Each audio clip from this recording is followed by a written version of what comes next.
All right, example 3 is going to use another type of angle. It's called the angle of depression.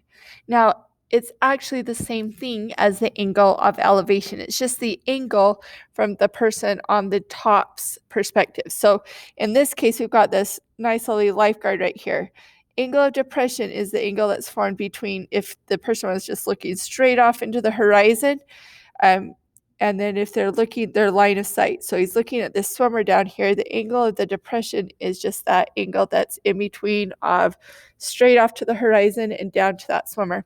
Now the trick with this one is, notice that this angle right here is not in the triangle that they drew. If you can see right here, the triangle that they drew was right here. So that angle of depression, not in that triangle. A lot of people try to put it right here. That's wrong. Don't put it inside the triangle on the top. It's not right there. This angle right here, though, notice that this is just going to be given, but this line, if you're looking straight off into the horizon, it's going to be parallel with the ground. Okay, so this angle is what we call an alternate interior angle with the angle of elevation. So if this swimmer were to look up at the lifeguard, if he stood up and just looked straight up to that lifeguard, that angle of elevation is going to be the same as the angle of depression. So just either draw your triangle over here. You could draw a triangle like right here and put it in right there, or you could draw it down here and use it as the angle of elevation. So just watch out of that. All right, let's look at this lovely example. We've got a person at the top of a cliff. So here's our cliff. It's just dropping off right here. And that cliff is 100 feet tall.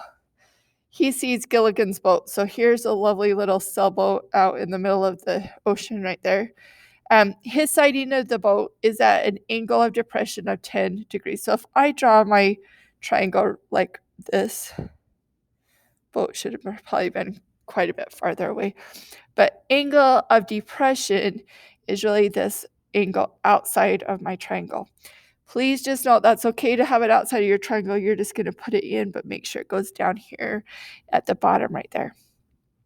Okay, we just want to know how far the boat is from the bottom of the cliff. So how far do we have till it gets to that cliff? There's our X, and let's just go ahead and plug stuff in.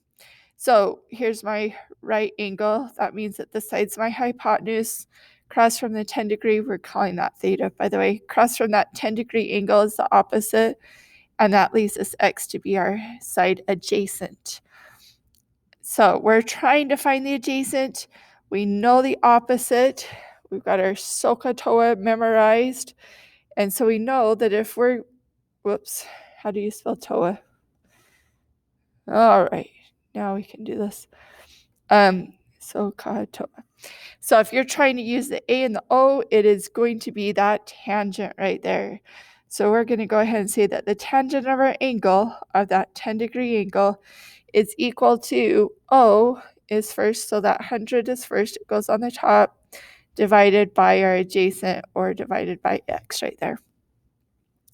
And then it's just as simple as remembering we're going to switch those two places right there. So this X is just equal to 100 divided by the tangent of 10 degrees. And X here is equal to, so plug it in, 100 divided by tangent of 10. And that is 567.1 feet away from the cliff. So the boat's still a ways off right there.